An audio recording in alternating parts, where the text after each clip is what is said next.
fears Julius Caesar. Julius Caesar was a Roman general and politician, a rule that lasted less than 1 year before he was assassinated by his political rivals. Gaze Julius Caesar, a crafty military leader who rose through the ranks of the Roman Republic. Caesar was born on July 12 in 100 BCE to a noble family. During his youth, the Roman Republic was in chaos.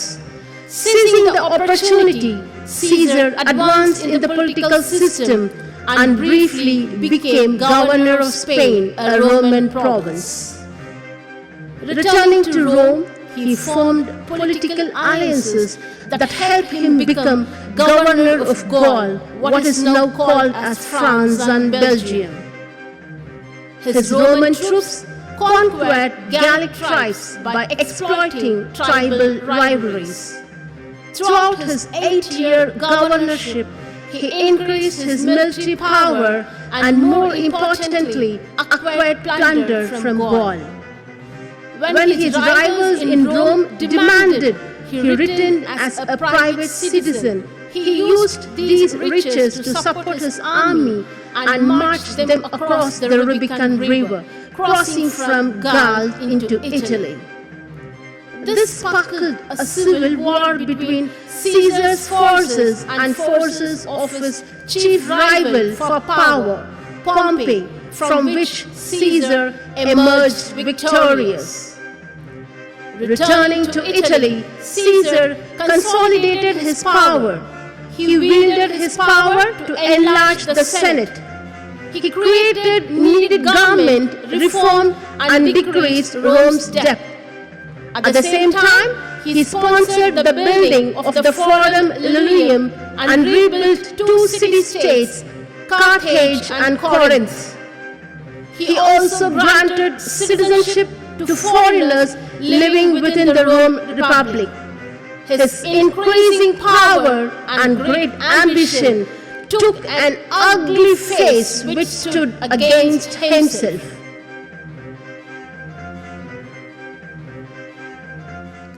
Scene 1.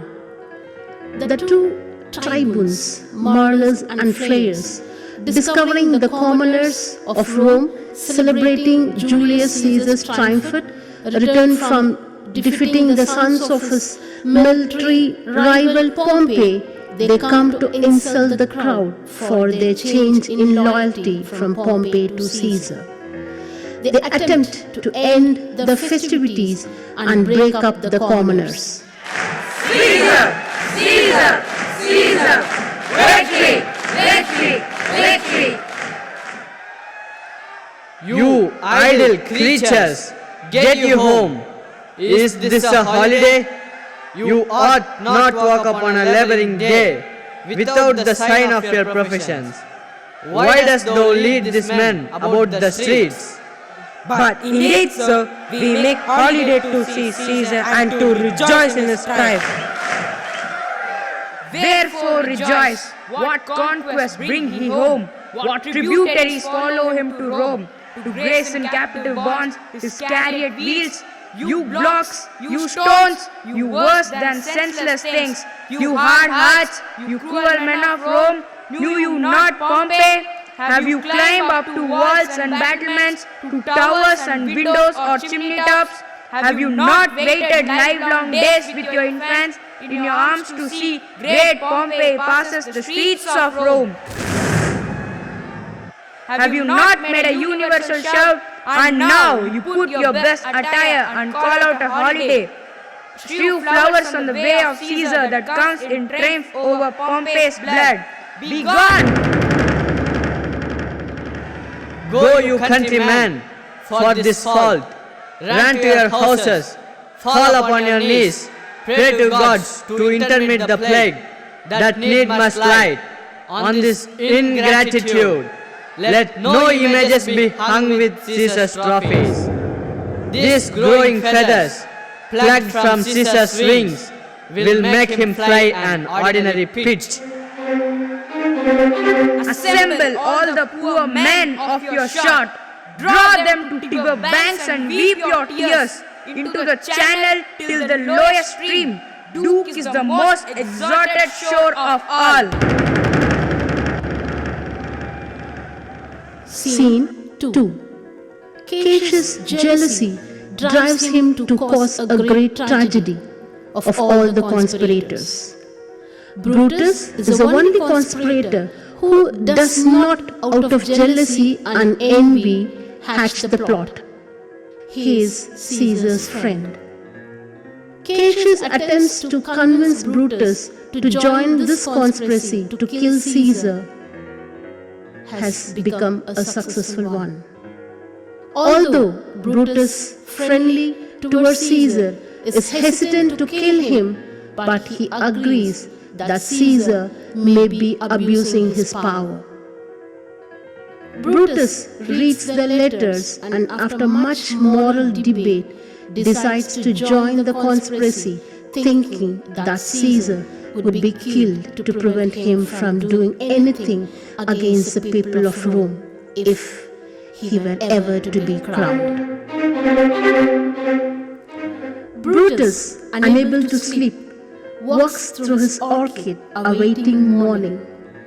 He ponders over the conversation with Cassius, divided between his love for Caesar and his fear that Caesar's infinite power will destroy the Roman Republic.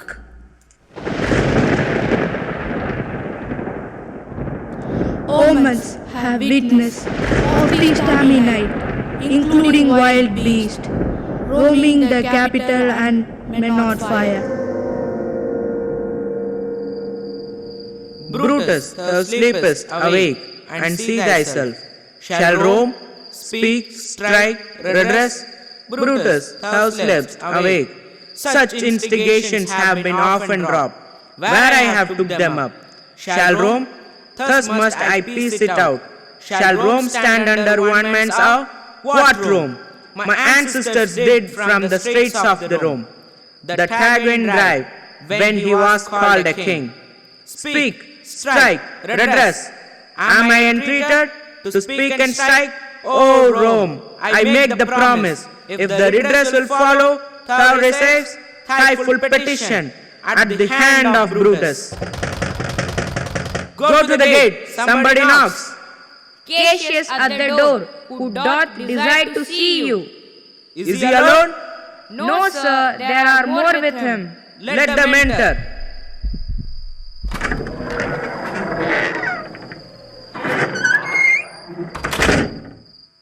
I think we are took upon your reset. Good morrow. Brutus, do we trouble you? I have been up this hour, awake all night. No, I this me that, come along with you. Brutus, I think it is not meet. Mark Antony, so well beloved of Caesar, should outline Caesar. We shall find of him a shivered countryware, and you know his means of he improve them may well stretch so far. No. Let us not kill Mark Antony. Our course will seem too bloody, Cassius, to cut the head off and then hack the limbs, like wrath in death and envy afterwards. For Antony is but a limb of Caesar. Let us be sacrificed, but not birches, Cassius. We all stand against the spirit of Caesar, and in the spirit of men there is no blood. Oh, that we then could come by Caesar's spirit, and not dismember Caesar, but alas, Caesar must blood for it. And gentle friends, let's kill him boldly, but not wrathfully. Let's carve him as a dish fit for the gods. Now hear him as a carcass fit for hounds. And let our hearts, as subtle masters do, stir up the servants to act of range, and actors seem to child aim. This shall make our purpose necessary, and not envious, which so appearing to the common eyes, we shall be called as burghers, but not murderers. And Mark Antony, think not of him, for he can do no more than Caesar's arm when Caesar's head is off. Yet I fear him, for in the engrafted love he bears to Caesar. Alas, don't think of him. If he loves Caesar, all that he can do is to himself. Fight through and die for Caesar. There is no fear in him. Let him not die, for he will line and laugh at his hereafter. Caesar will be in the capital in the 15th of March. Please count the clock. By the 8th hour is the uttermost. Good gentlemen, look fresh and merry. Let us not our looks put on our purpose, but bear it as our Roman actors do. And so good marrow to everyone. Scene 3. At Caesar's house, Caesar and his wife Calpurnia.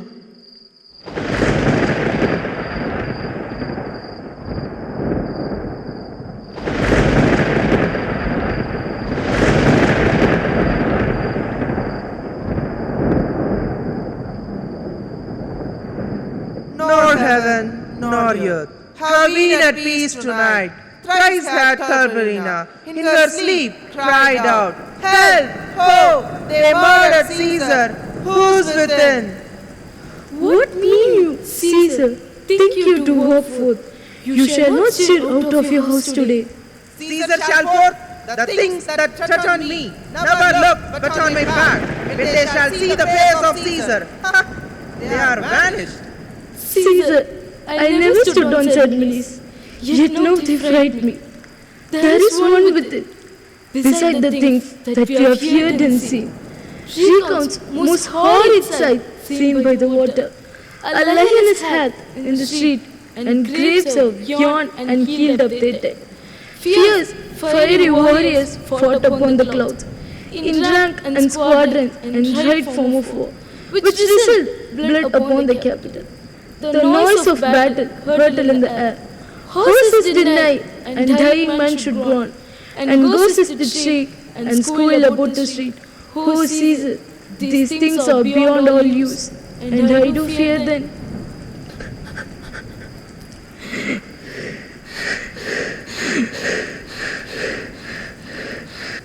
What can be avoided was end his purpose by the mighty God. Yet Caesar shall go forth for this prediction, or to the world in general, as to Caesar.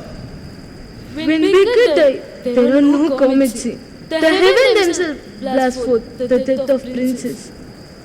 Cowards die many times before their death. The valiant never taste of the death. But once of all wonders that I yet have heard, it seems to me most strange that men should fear, seeing that death, a necessary end, will come when it will come.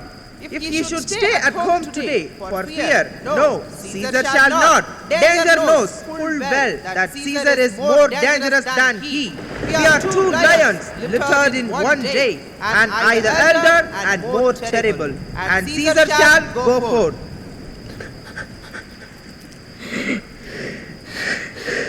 Alas, my lord, your wisdom is consumed in confidence. Do not go for today. Call it by fear. That keeps you in the house, not your own. We will send Mark Antony to the Senate house, and he shall say you are not well today. Let me, upon my knee, prevail in this.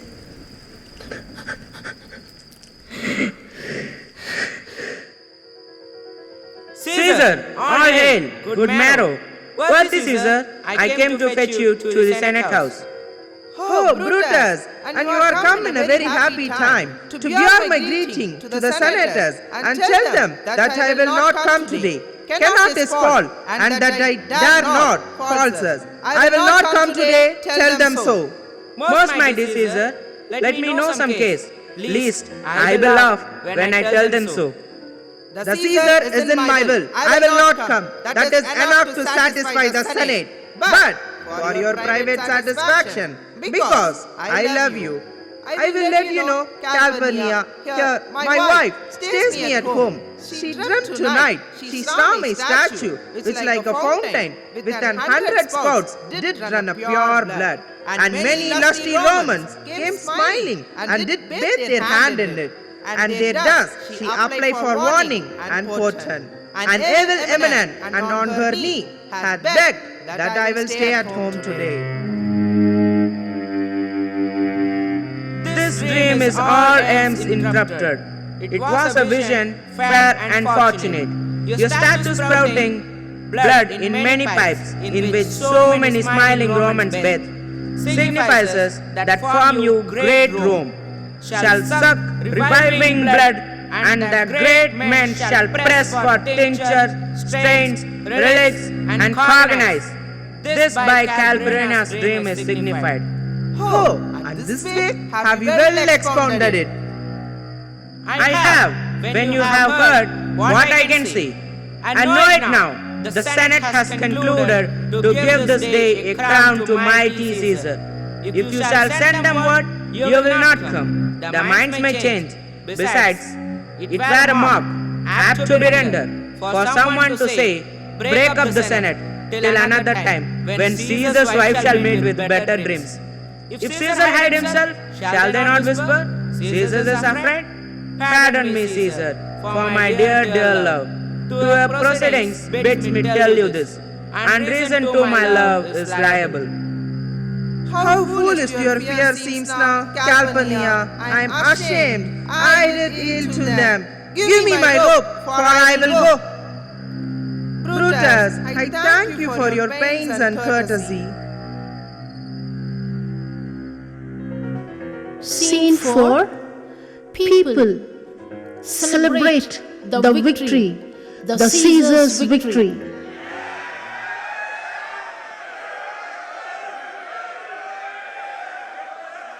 Caesar! Caesar! Ha! Who calls? Who is it in the press that calls on me? Higher a drunk stiller than all the music tried. Beware the heights of march! Beware the heights of march! What man is that? A soothsayer bids you beware of the aids of the march. Set him before me. Let me see his face. Fellow, come from the throng. What sayest thou to me now? Speak once again. Delay not, Caesar. Read it instantly. What is the fellow mad? What urge you your petition in the state? Come to the capital.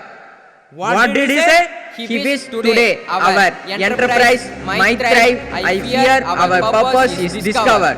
Brutus, draw Mark Antony out of the way. Are we all ready? What is now amiss? That Caesar and his Senate must redress. Most high, most mighty, and most passionate Caesar, meatless timber throws before they seat an humble heart. I must prevent thee. This coaching and this lowly courtesies might fire the blood of ordinary man, turn reordinance and first dignity into the law of children. Be not found to think that Caesar bears such rebel blood that will be taught from the true quality with which the melted fools, I mean sweet words, low crooked courtesies, bear spaniel pawning, thy brothers by degrees banished. So, toast then, and pray and fawn for him. I spurn thee like a bird out of my way. No, Caesar doth not wrong, not without cause will be satisfied. Oh, Caesar, henceforth thou lift up Olympus.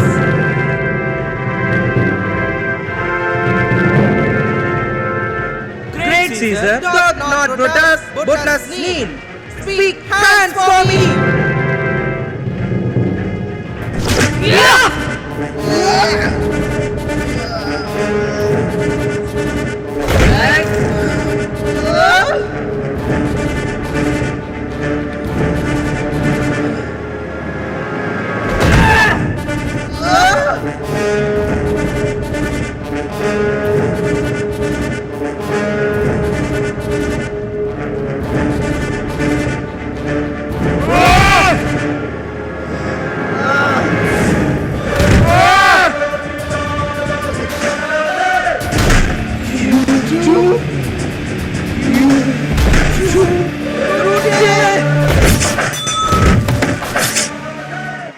Liberty, freedom, tyranny is dead. Run hence, proclaim, cry it about the streets. Come to the common pulpits and cry out, liberty, freedom, and enfranchisement. Liberty, freedom, and enfranchisement. People and senators, be not be afraid. Fly not. Stand stiff. ambition's depth is paid. Talk not of standing perilous, good cheer. There is no harm intended to a person, nor to no Roman else. So tell them, Where is Antony? Fled to his house amazed. Men, women, and children stared, cried out, and ran as it were doomsday. fates, we will know your pleasures, that we shall die. We know this but the time and drawing days, on that men stand upon. By your pardon, I will myself into the pulpit first, and show the reason of our Caesar's death. What Antony shall speak, I'll protest. He speaks by leave and by permission, and that we are contented. Caesar shall have all true rights and lawful ceremonies. It shall advantage more than do us wrong. The mother shall but smile when they behold. Mark Antony, here you take your Caesar's body. You shall not in the funeral speech blame us, but speak all good you can desire of Caesar, and say you don't buy our permission, else shall you not have any hand at all about his funeral. And you shall speak in the same pulpit whereto I am going, after my speech is ended. Be it so, I do desire no more. Prepare the body then, and follow us. Oh, pardon me, thou bleeding piece of death, that are weak and gentle with their budges. Thou art the reins of the noblest man that ever lived in the tide of times. Oh, to the land that shed his costly blood over thy wounds, now do I prophecy, which like dumb mouths do up their ruby lips. Beg the voice and utterance of my tongue. A curse shall light upon the limbs of men. Domestic fury and fierce until strife shall cumber all paths of Italy. Blood and destruction shall he sow in use, and dreadful objects so familiar. Their infants squatted with the hands of war, all pity choked with custom of fell deeds, and Caesar's spirit raging for revenge. With dead by his side, come Lord from hill. Shall in this confines with the monarch's voice cry, havoc, and let slip the dogs of war, that this foul deed shall smell about the earth, with carrion men groaning for burial. Good countrymen, let me depart alone, and for my sake stay here with Antony. Do grace to Caesar's purpose, and grace his speech, tending to Caesar's glorious, which Mark Antony, by your permission, is allowed to make. I do entreat you, not a man depart, save I alone, till Antony have spoke. Let him go up into the public chair. We will hear him. Noble Antony, go up. Friend, Romans, countrymen, lend me your ears. I come to bury Caesar, not to praise him.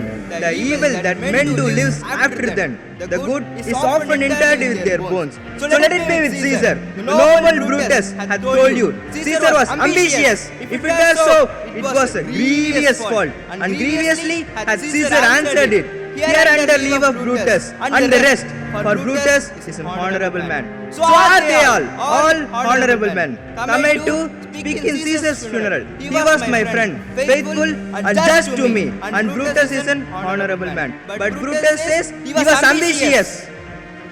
He had brought many captives home to Rome, whose ransom did the general coffers fill. Did this in Caesar seem ambitious? When the poor have cried, Caesar had wept. Ambition should be made of stern stuff. Yet Brutus says he was ambitious, and Brutus is an honorable man. You all did see that on the Lupercal, I thrice presented him a kingly crown, which he did thrice refuse. Was this ambition? Yes. Brutus says he was ambitious, and sure he is an honorable man. I speak not to disprove what Brutus spoke, but here I am to speak what I do know. You all did love him once, not without cause. What cause withholds you then to mourn for him? Oh, judgment, thou art fled to brutish beasts, and men have lost their reason. Bear with me, my heart is in the coffin there with Caesar, and I must pass till it come back to me. Poor soul, his eyes are red as fire with weeping. There is not a nobler man in Rome than Antony. Here is the parchment with the seal of Caesar. I found it in his closet. This is his will. Let but the common hears his testament. Which pardon me, I do not mean to read. Read the will. We will hear it, Antony. You shall read us the will. Caesar's will. Read the will. We will hear it, Antony. You shall read us the will. Caesar's will. Will you be patient? Will you stay well? I have overshot myself to tell you of it. I fear I wrong the honorable man whose daggers have stabbed Caesar. I do fear it. They are traitors, honorable men. You will compel me then to read the will? Then make a ring about the corpse of Caesar and let me show him that made the will. Shall I descend? And will you give me half?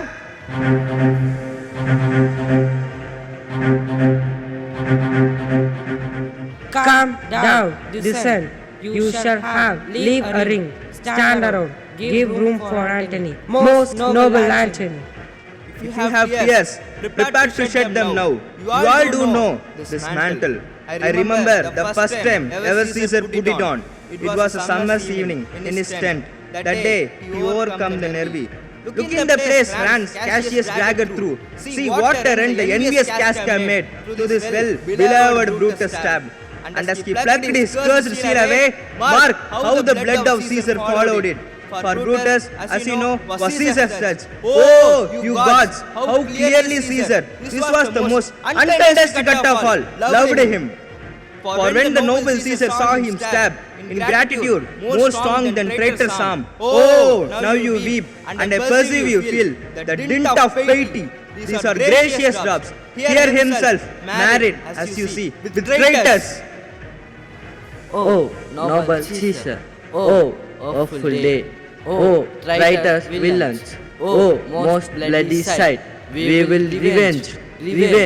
About sneak, burn, fire, kill, slay. Let not yet traitor live. Good friends, sweet friends, let me not stir you up to such a sudden flow of mutiny. They have done this deed honorable. I come not, friends, to steal away your heart. I am no orator. As Brutus is here, is the will, and under Caesar's seal.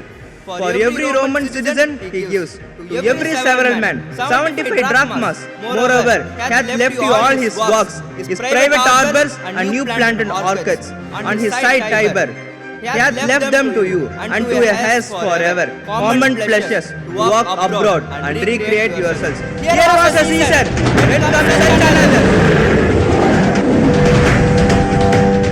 Never, come away.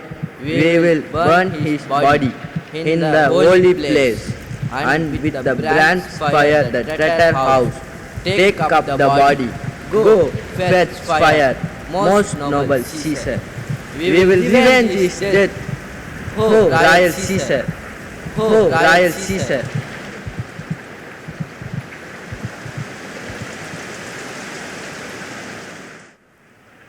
Never, ever ignore your women.